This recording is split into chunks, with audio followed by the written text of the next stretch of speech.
have differences with, as Hillary says, you can't be civil. We are now criminalizing differences. You know, the whole witch hunt issue that the president talks about, where the power of intelligence forces used to stop one candidate that they protected from the law, who committed felonies, lying to FISA courts with unverified information one opponent pays for, and then disseminating it with a media strategy to make it look like something happened that didn't. And after that, 2 years of investigation, they want to destroy people they disagree with. That is the modern left today. I don't want to destroy anybody. I don't want to boycott anybody. I don't want people, I want people, everybody has a choice. I can't make people watch Hannity or listen to this radio show. I do the best programs I can, and people have all the power. But that's not enough for these groups. No, because they can't win. They can't win on the electoral basis. We saw that with Donald Trump defeating Hillary Clinton. That was the last straw for the George Soroses and the far left, the Media Matters, all of these people. Once they went down in the presidential election that all of them thought they were going to win because they had the media in their pocket and still do, then they said, you know what? We got to abandon the free marketplace. We have to now go and assassinate people. And this is very similar to what happened in Germany, bringing it back to the... And by the way, you're not saying that, it's funny, I saw some press. You're not saying that people today are like Nazis killing people. What you're saying is that there are similar lying, propaganda, misinformation, demonization, very different from saying that there are death camps. Yeah, look, that can't happen in America, thank God, because our structure is still in place to prevent anything like that happening. But I'll tell you what, Antifa, no different than the SA. George Soros behind the scenes with tens of millions of dollars, all right, funneling it into agencies that are bent on destroying human beings. And we talked about this last time I was on a program. What happened to Brett Kavanaugh? Every American should pay attention to that, because if that guy can go down on uncorroborated, then anybody in this country can. And as you rightly pointed out, they tried it with Trump on the Russian collusion. That's collapsing all over the place. The Fusion GPS guy who put out that dossier, taking the Fifth Amendment now, won't testify. What does that tell you? Okay, so, we're living in a dangerous time. Let me add something to this. I'm agreeing with you. What really got exposed to me that scares me a lot, and there's two things. One is we have a dual justice system. We don't have equal justice or equal application of our laws vis-a-vis, look at Hillary Clinton. The biggest obstruction of justice slam dunk case ever. But the problem here is we had one party literally before the American people, you mentioned Kavanaugh, abandon all principal constitutional law and these and literally core values that have served us so well, which are due process, the presumption of innocence. The Republicans, for the first time in their life, did something right. They handled it with the seriousness the topic deserves. They were thorough. They did it right. And at the end of the day, there was no corroboration to the allegations being made. And now we see people like, Eric Holder Kickham, we can't be civil Hillary Clinton, get in their face Cory Booker, or Maxine Waters. You see these cabinet people, you get a crowd, and you follow them into grocery stores, department stores, gas stations, and you tell them, we don't want them nowhere anymore. That's what she said. Nowhere, no place. It's amusing that you ran down the list, and we could add 10 more. And then Trump goes to Montana and makes a joke about the Republican candidate for Senate there slam dunking a reporter, and it was obviously said in jest. And the press goes wild, crazy, yet all the things that you pointed out are somehow overlooked. It's not overlooked. They don't care. Yeah. Well, because now they're in concert. The American media is in concert with the Democratic Party. And I don't think that's ever happened before in this republic, where the 80% of the media now is promoting a political party. So it's going to be fascinating to see the backlash in the election coming up in November. I do believe there will be one. I don't know the extent of it. No, I don't think anybody does. I think anyone that says they know doesn't know. I don't think a lot of people saw what happened on 2016. Now, I said it's absolutely possible that Donald Trump is going to win. Then I said 5 days on the factor 5 days before he was going to win because people didn't like Hillary Clinton. And they were either going to stay home or vote against her, and that's exactly what happened. But I just want to reinforce this because I know you can't say it on your TV and radio show. But what you go ahead, you say it, then they're going to attribute it to me, and then I get in trouble. Thanks a lot. Hannity lets O'Reilly say the stuff he won't say. Great. You have no idea what I'm going to talk about because nobody ever does, and nobody tells you. I don't even think you or me either know what we're going to say before it comes flying out of our mouths. No, but what you do every day, I mean, you're putting in 4 hours a day doing commentary, and then you have to go home, but you have to have unbelievable security surrounding you. That should never happen in a free society. It's never been like this, Bill. And you're not the only one. Oh, I don't talk about it. Yeah, right. You know, let me tell you. But Bill, look what they've done. Look what they've done to the president. The right and the conservative commentators are all in danger. And this is, to me, I'm saying to myself, this has got to be exposed, number one, and it's got to stop, number two. And you can't have people telling emotionally disturbed individuals, hey, surround them when they're in a restaurant. I mean, Maxine Waters should be investigated by the Ethics Committee of the House just for saying that. Bill, we have seen now in two major cities many riots break out. We have two politicians, Republican candidates in Minnesota, have been punched. The guy was cold-cocked in a restaurant, got hit from behind, and he's got a concussion, and the healing time is a minimum now of 6 weeks. One of the people that were punched was a woman. Yeah, a woman. Look at Pam Bondi, Secretary Nielsen, Sarah Sanders, Ted Cruz's wife, Heidi. Now we're going after women and children? Look at what's been said about Melania, Ivanka, on a level of cruelty that I've never seen. And by the way, unfair. Melania, she is one of the most lovely people you'll ever meet. I know. Same with Ivanka. And where are the spokesmen on the left condemning this? On CNN, nowhere. They won't use the mob word. Well, what is Antifa? Okay? You're not going to say the word mob. Now, if it were the Tea Party, Hannity, you know damn well CNN would be saying the word mob, okay? No. But what exactly are those people clad in black with masks on? A gang? All right, maybe a gang. All right, but they're organized and they're out to hurt people, and you don't care? You're not going to use the word mob? Come on. I'm worried in many ways that we're losing the country. We're so divided, and I don't think Rand Paul is too far off. I mean, this is the canary in the coal mine, a preview of coming attractions. If this continues, somebody's going to get killed or severely injured. We're that close now. It's like a tipping point. You can see it on the horizon. I don't want it to happen. By the way, and I'll say to any conservative, keep your hands in your pocket, and just because you disagree with somebody, be respectful. Respect their families. Don't do that. Don't do it. Don't go down to that level. Look, we've already had the shooting at the softball field. You're right. Which was undercovered by the national press. Steve Scalise, everybody who watches Fox News knows the story, but if you just watched MSNBC, you wouldn't know who Steve Scalise is, and you know what happened to him. So you're right, and that's what I'm talking to you about today, and I'm trying to raise the alarm. I want to hang on 1 second. Because I want to talk a little bit about your book that's called Killing the SS, The Hunt for the Worst War Criminals in History. It's on his website, BillO'Reilly.com, Hannity.com, Amazon.com, bookstores everywhere.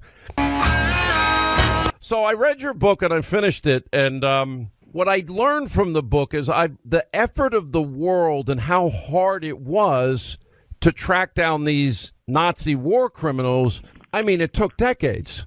Yeah, because at the end of the war, the United States was facing Stalin and the Soviet Union, and they didn't want to basically go back to the Nazi thing. They had defeated them. So Patton, who was occupying the southern half of Germany, he didn't care what was going to happen to the SS, so they got away and they scattered.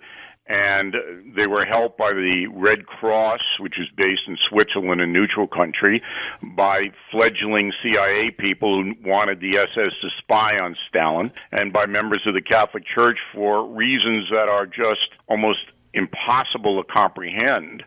Maybe they didn't know how bad the concentration camp stuff was in 1945-46. Tell you what, I wish we could tell the whole story, but we're just out of time. Bill O'Reilly's new book, it's called Killing the SS, The Hunt for the World's Worst, for the worst war criminals in history. But I will tell you, looking at modern-day Islamic radical groups, ISIS, Al-Qaeda, that's evil in our time, and it exists. Same thing. All right, congrats. Number one, New York Times, BillO'Reilly.com. Thank you, Bill. Appreciate John, taking the time. Appreciate you having me on. Thanks. Well, our callers have more interesting ideas than most Republican or Democrat congressmen. Well, the Democrats just want an open border. Open borders, open markets. Don't go away. And meanwhile, they forget that you're actually supposed to serve the audience you're broadcasting to. And the audience is made up of American people, at least in this country, who want their lives to be better.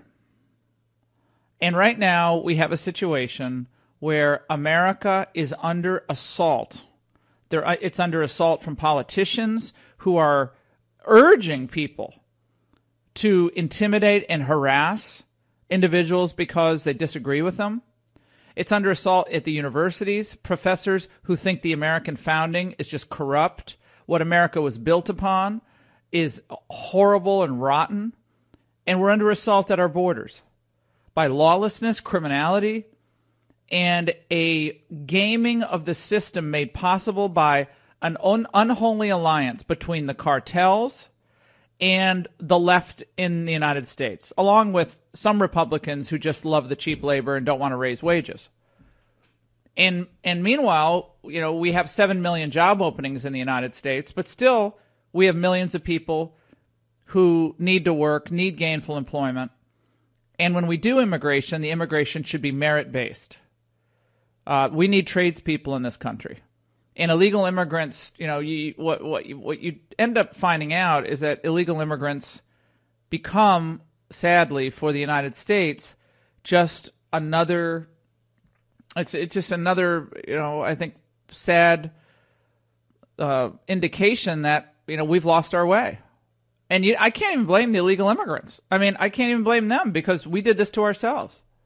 Other countries don't do this. We did this to ourselves. But now it's got to stop. Joining us now, Michael Caputo, of course, former Trump campaign advisor, Republican political strategist. He's involved in some of the key races in New York. He also has a great podcast called StillStandingRadio.com. So just go there, StillStandingRadio.com. You can listen to Michael, who has his finger on the pulse of what's happening in this midterm cycle. Michael, it's great to talk to you. I think the Democrats made a huge miscalculation in embracing these caravans of people who want to storm the border. I think most people from all walks of life across this country find now this is all a bridge too far. It is, and I got to tell you, I saw that Chris Cuomo primetime last night. Steve Cortez is a warrior for the president. He really is. He's a Latino, and his parents came here legally, and he endures so much defending the president's policies, including his immigration policies on CNN. It's just amazing to me. I appear on CNN often as well, but I look to Steve as a model. I know when I get off CNN after defending the president, I get so many threats, some of them death threats. I'm certain Steve gets the same kind of feedback from CNN viewers, and yet he goes on every day swinging for the fences. I'm so proud of him. And you're right. The Democrats signed up for this, and I think they're going to pay for it. I think that, again, people who work hard for a living trying to take care of their kids. Just, they don't have the money to send their kids to fancy private schools. They're just out in the country, and they're working, and they'd like to take a vacation every now and then. And they see that the economy has improved so much under this president's leadership. And then on the other side, they see chaos, identity politics, constant cries of racism, an embrace of illegality, and now open borders, which is, it's been the case for some time, but now it's literally they want open borders. It's beyond clear. And I think this blows up in the Democrats' faces morning, noon, and night if the Republicans do the right thing here and hold on to this issue and actually pass legislation to stop this. This is an emergency, what's happening to this country. It's an emergency now with that caravan coming towards the border, and I think the president is standing tall. I've been in politics since the Reagan era. I know you have too. We first met in Washington back during the Reagan years.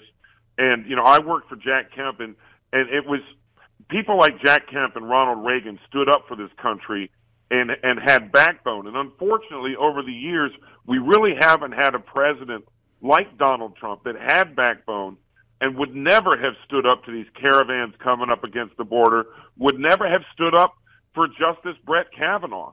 And you saw what happened when the president just said simply, nope, I'm not looking at another nominee. You're going to have to approve and confirm Brett Kavanaugh. We saw spines grow in senators we didn't even think had them anymore. I mean, Lindsey Graham was a hero. Chairman Grassley, a hero. Susan Collins, a hero. And it all emanates from the strength in the White House and the immigration issue. He has not backed down. You remember when he came down that stairway in Trump Tower, and in his speech, which shocked everyone, he promised us he would.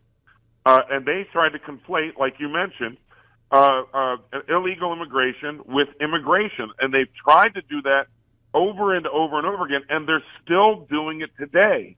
But it's not working because the average man and woman working every day in America, taking their lunch bucket to work, dropping their kids off at school, they understand the difference between somebody who jumps the border fence and somebody who comes here and stands in line and does it legally. You're listening to your Healthy Radio Addiction, 855-40-LAURA. Every poll that's been done in the last few years on immigration shows that most people want legal immigration either to remain the same, and that's 1 million people a year, it's a lot, or to be decreased. So it was like 37% want it to remain the same. That's a Gallup poll from June. 37% want the level to remain the same. I'm talking legal immigration. 29% want it decreased. Okay. 28% want it increased. Now that's legal immigration. And those are the inconvenient facts that people like Chris Cuomo, they don't want to deal with, because when you live in a doorman building in New York, you don't have to worry about illegal immigration. It doesn't affecting your life. Your kids go to the best schools. Your kids are, probably driven to work, driven to school, but you don't have to deal with illegal immigration. And you don't have to compete with a legal immigrant for a job and find that, wait a second, they're doing the IT work I used to do for 30% less. So, the facts are people don't want this. You're right. I live out in Western New York, where it's a very blue-collar area. And in a year or so, we've seen, truckloads of illegal immigrants arrested at a 7-Eleven on their way back from a construction site where they were working. We've seen a chain of Mexican restaurants in Buffalo where they pulled out a whole load of workers, where the owner of the restaurant was housing them and paying them in cash. He just got found guilty the other day. This kind of crackdown needs to continue, because I'll tell you, in Western New York, in Buffalo, where we used to be a strong steelworker town, we're not anymore. We're starting to come back under the leadership of President Donald Trump. But men and women here need these jobs, and they know who's taking the jobs. They know what illegal immigration is all about. And the Democrats and the mainstream media spend their time trying to gaslight them on this issue, talking about how important immigration is to the United States, when they're really, the issue that they're conflating is illegal immigration. The president isn't against immigration; he's against illegal immigration, and I think the American people see through it. You know, my wife is an immigrant. We went through the whole citizenship process, the immigration process, and then the citizenship process. It's difficult. It takes time. And if you got to hire a lawyer, it's expensive. But my wife will tell you it's really worth it. You know, and the problem she sees is that she's surrounded by people, we're all surrounded by people who are here illegally, some of them overstaying their visas and et cetera. It's infuriating. And again, I say this repeatedly. You can't blame the people who are trying to get here, because they've been given a green light, probably from their own governments in one way, shape, or form, and they've been told you can come and stay. So people who just want to come here and work, I don't even blame them, but it can't happen because without a border, you're not a country. Reagan said that. He was completely right. A border exists to help you maintain your sovereignty and to protect your own people. An orderly process of immigration is what we need. But look, the chaos at the border is not dissimilar, Michael, to the chaos that we've seen in the streets in the aftermath of Kavanaugh. And the Democrats prefer that, because if there's chaos, you need more government. Government grows, government gets bigger, and the Democrats are never happier than when the government is growing and growing and growing. That's what they want. It's true, and if your listeners liked what they saw during the month-long confirmation process of Justice Brett Kavanaugh, the screaming in the hearings, the people running down the hallways of the basement of the United States Capitol, screaming at senators, the people trapping senators in elevators illegally and screaming at them for the cameras, the mobs of people outside the Capitol, and after he was confirmed, the people trying to literally scratch with their fingernails through the metal doors of the United States Supreme Court building. If they liked that, they're going to love 2019 if the Democrats take over the House of Representatives. And you know, Laura, if the election were held today, we would lose the House. The Republicans would lose the House, because a lot of people who were not measured well by the polls in 2016, they call us deplorables, right?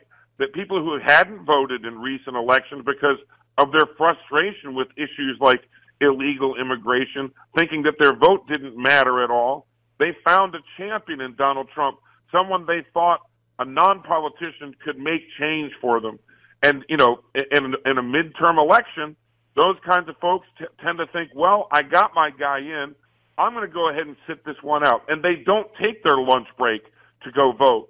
They don't drop their kid off early at school so they can go vote on the way to work. Or they don't, you know, skip the birthday party after work to go vote. And this time around, they better do it, because they think the